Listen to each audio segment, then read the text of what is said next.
Hola, ¿qué tal? ¿Cómo estás? Seas bienvenido al curso Diseño de Estructura de Datos. A continuación vamos a ver el caso de estudio de la implementación de un tipo de dato abstracto, que en este caso va a ser el tipo vec3, el cual nos va a servir para representar un vector de 3 dimensiones y se van a encapsular ahí 3 números reales, es decir, los valores de x, y y z. Con un vector podremos realizar las siguientes operaciones, como calcular la magnitud de un vector, normalizar un vector o calcular el producto punto de dos vectores. También vamos a tener una operación o una función para crear un vector de 3 dimensiones. Esta es la función vec3create, que va a regresar un apuntador a la dirección de memoria donde van a estar almacenados los datos del vector. Y obviamente esta función vec3create pues puede recibir como parámetros los datos iniciales del vector, es decir, la posición inicial en X, la posición inicial en Y y la posición inicial en Z.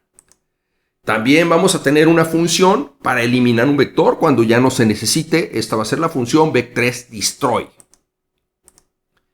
Ahora vamos a crear un archivo de definición vec3 como un archivo de cabecera. Esto lo vamos a hacer desde Eclipse. Y Eclipse nos va a agregar las siguientes directivas.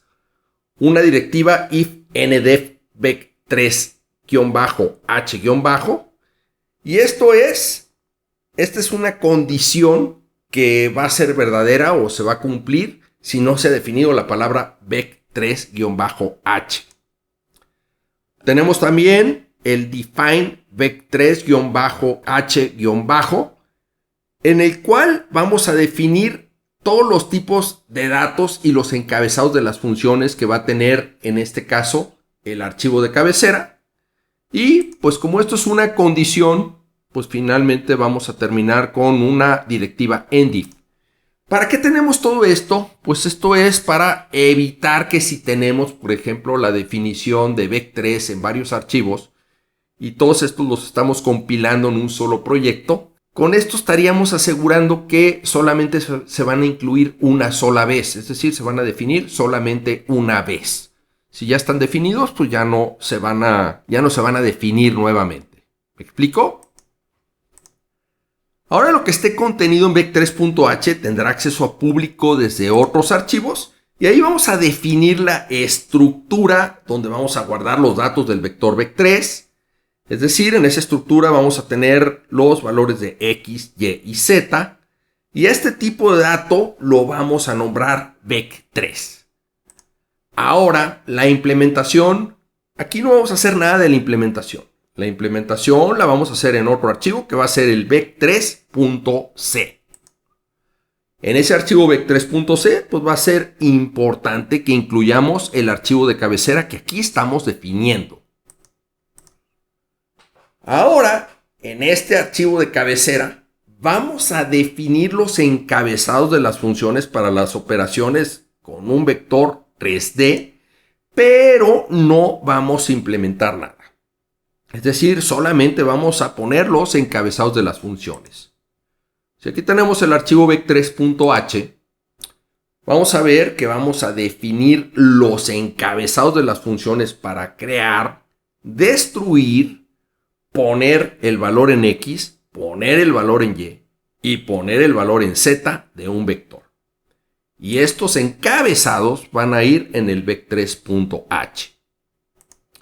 También vamos a tener los encabezados de las funciones para obtener de un vector el valor en X, el valor en Y y el valor en Z.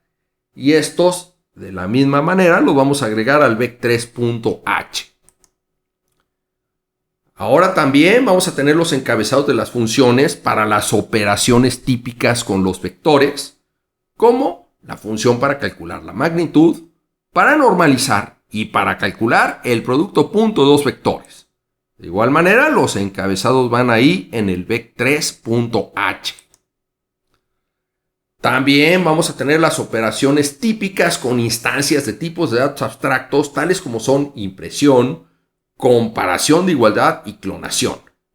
Por lo tanto, la función vec3print, vec3printLine para mostrar el contenido de un vector en pantalla, vec3 equals para comparar la igualdad de dos vectores y vec3 clone para clonar un vector. Los encabezados los vamos a poner ahí en el vec3.h. Y el bool que tenemos o que estamos utilizando para el vec3 equals, ¿qué es? Pues bueno, esto lo vamos a definir con un enum donde false, la constante false es 0 y la constante true es 1. Y este tipo de dato que corresponde a la enumeración de falso y verdadero, es decir, 0 y 1, lo vamos a nombrar bool. Todo esto lo vamos a poner en el vec3.h. Y tenemos las funciones que se implementan en el archivo vec3.c. Por ejemplo, tenemos la función para crear un vector con memoria dinámica, con la función malloc que ya hemos visto.